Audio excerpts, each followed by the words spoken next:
The morning the world seemed to hold its breath, I never could have imagined that the boy who would change everything for me for all of us saw, would come walking up the long gravel drive, dragging his tiny rucksack behind him like he was carrying the weight of the world. I was standing at the fence, hands gripping the old wood as I watched Thunder, the massive bull that had become my personal nightmare. For months, the beast had been a danger to anyone who came near him. I hadn't been able to get close to him without the threat of being mauled. And then there was this kid, this quiet boy, barely 7 years old, who looked at Thunder and saw, I kid you not, had no fear in him at all. But let me back up. The farm Thornfield Farm out in the Yorkshire Dales, where everything changed, where a man's life gets flipped upside down in ways you never see coming. I'm William Whitmore, and this farm? Well, it was supposed to be a place of peace, a place where the memory of Margaret, my late wife, could still live, even after she passed away 2 winters ago. The farm had been in my family for generations. It was supposed to be a sanctuary, but it wasn't anymore. No, it was a battlefield. Thunder, the Angus bull, had become my greatest problem. I inherited him from a breeder's line that stretched back to the best stock in North Yorkshire's bloodline, was worth more than the land I was standing on, but that didn't matter now. Thunder had become violent. He'd attacked 2 veterinarians, chased off 3 different farm hands, and even tried to break through reinforced steel gates. He'd been a nightmare ever since Jack, the farmhand who'd worked with me for years, disappeared without a word. I knew the boy, Jack, had been fond of Thunder, but there was something about that bull now. Something broke. He's getting worse by the day, I muttered under my breath to Mrs. Hartwell, my housekeeper. A strong woman in her 60s. She had been the heart and soul of this farm ever since Margaret passed, running the place while I tried to keep my head above water. She adjusted her apron, looked at Thunder through the kitchen window, and gave me a knowing look. That animal's not right in the head, Mr. William. Perhaps it's time to consider selling him before someone gets hurt. I shook my head firmly, my grip on the fence tightening. Thunder's the finest breeding bull in North Yorkshire, I said, half to myself, half to her. His bloodline alone is worth a fortune. There has to be another way. And then, like a storm out of nowhere, everything changed. A car pulled up the gravel drive, and out stepped a thin, pale child with nothing but a small rucksack. His name was Oliver. I wasn't ready for what came next. The social worker, Sarah Collins, explained to me that Oliver's parents had died in a car accident near Manchester. The kid had no other relatives willing to take him in, and, well, I saw was now his guardian. Margaret's distant cousin had passed, and now, this boy was to live with me. At first, I didn't even know what to say. I didn't know the first thing about raising a child. I had a farm to run, and this wasn't a place for a kid. Hell, I barely kept it together some days. But Mrs. Hartwell stepped in, like she always did. "Nonsense, Mr. William," she said, her voice as steady as the Dales themselves. "This house has seen children before.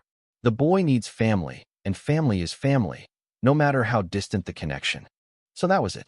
Oliver became part of the farm. A kid with grief in his eyes and a sadness far beyond his years, stepping into a place that had only known loss for so long. The days after were quiet. Too quiet. The kid didn't talk much. I couldn't blame him. His whole world had been turned upside down. He ate meals in silence, staring out the window, watching Thunder's restless pacing in the paddock. I thought maybe it was just his way of adjusting. But what happened next, what didn't happen, would haunt me forever. One morning, I left for Grassington to meet with some other farmers. I had to talk about Thunder.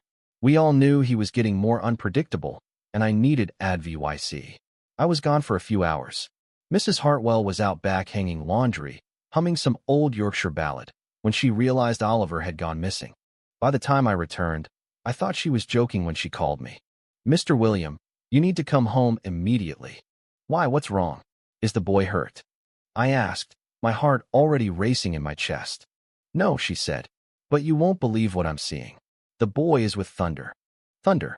That damn sawbull. I raced home, kicking up dust as my Land Rover sped down the narrow country lanes. My mind was racing. What could the boy be doing with Thunder? Surely he wasn't. When I got there, Mrs. Hartwell was standing at a safe distance, watching. And there, standing in front of Thunder's enclosure, was Oliver sitting on the fence, talking softly to the massive bull. Talking like it was the most natural thing in the world. Thunder, the bull who had attacked anyone who dared approach, was standing still, calm, listening. I couldn't believe my eyes. How long has he been there? I asked, barely above a whisper. Nearly an hour, Mrs. Hartwell said, still in shock. I've never seen anything like it. That bull's listening to every word the boy says. I called out softly, not wanting to startle either of them. Oliver, come away from there, lad. Oliver turned and smiled. For the first time, I saw a genuine smile, a real one. He said, he's not mean, Mr. William. He's just lonely, like me. And that was the moment I realized. Thunder wasn't just a bull who had gone mad. Thunder was a creature in pain, just like Oliver. They were connected, in a way that I couldn't explain. As the days passed, it became clear Oliver wasn't just helping Thunder. Thunder was helping Oliver. Every morning, Oliver would sit him after breakfast. He would bring fresh water, speaking softly to the bull, telling him stories, telling him about his fears, his dreams. The bull, once known for terrorizing the farm, would stand calmly by the fence, listening. And that's when I understood. This wasn't just about Thunder being tamed. It was about Oliver finding his voice. Saw his strength. The town began to talk. Word spread about the boy who could calm the wildest bull. Farmers came from miles away to witness the impossible sight. Some of them didn't like it. They thought it was unnatural. Bulls are meant to be controlled with strength, not whatever witchcraft this is, said Harold Thwaite, an old farmer who thought he knew everything about handling animals. But there was more to it than that. This wasn't just a boy with a strange ability. Oliver was different. He understood animals in a way no one else did. He could soothe aggressive creatures, help them heal, and even communicate with them. It wasn't magic. It was just saw love. Saw. Then came the day that changed everything. The day Dr. Marcus Whitfield, the renowned animal psychologist, arrived with his concerns. Oliver's welfare is my main concern, Dr. Whitfield said coldly, assessing the situation from the sidelines. This obsession with animals isn't healthy for a child. I'm here to evaluate whether this environment is in his best interests. That afternoon, Oliver stood in front of a room full of social workers, RSPCA reps, and the local education authority. And he spoke for himself. For the first time since his parents died, Oliver spoke with a voice that was strong and clear. I know some people think what I do is strange, he said. But Thunder and I, we're friends. We help each other. He was scared, just like me. And now he's not. The room was quiet as Oliver continued, his voice growing stronger. Thunder's not mean. He's just lonely, like me. By the end of the meeting, they all knew it was the right decision. Oliver would stay at Thornfield Farm, and he would continue to help animals, as long as it was in his best interest. The boy had found a place where he belonged, where his gift could flourish. And so, as the snow began to fall outside the farmhouse, I knew it wasn't just Thunder who had been healed. It was the whole damn farm. The boy had come into my life unexpectedly, and now we were a family. A real one. In the years that followed, Oliver's gift became legendary. People from all over England came to Thornfield Farm to see the boy who could speak to animals. And Thunder? He stayed by Oliver's side, always. As I sat with him by the fire one evening, I looked at the boy, my son, and I knew that bringing him into our lives had been the greatest blessing I'd ever received. What would you do? I asked, turning to you, the viewer. Do you believe some people have a gift like Oliver's? Or is it just that pure heart recognizing a wounded soul? Comment below. Let's talk.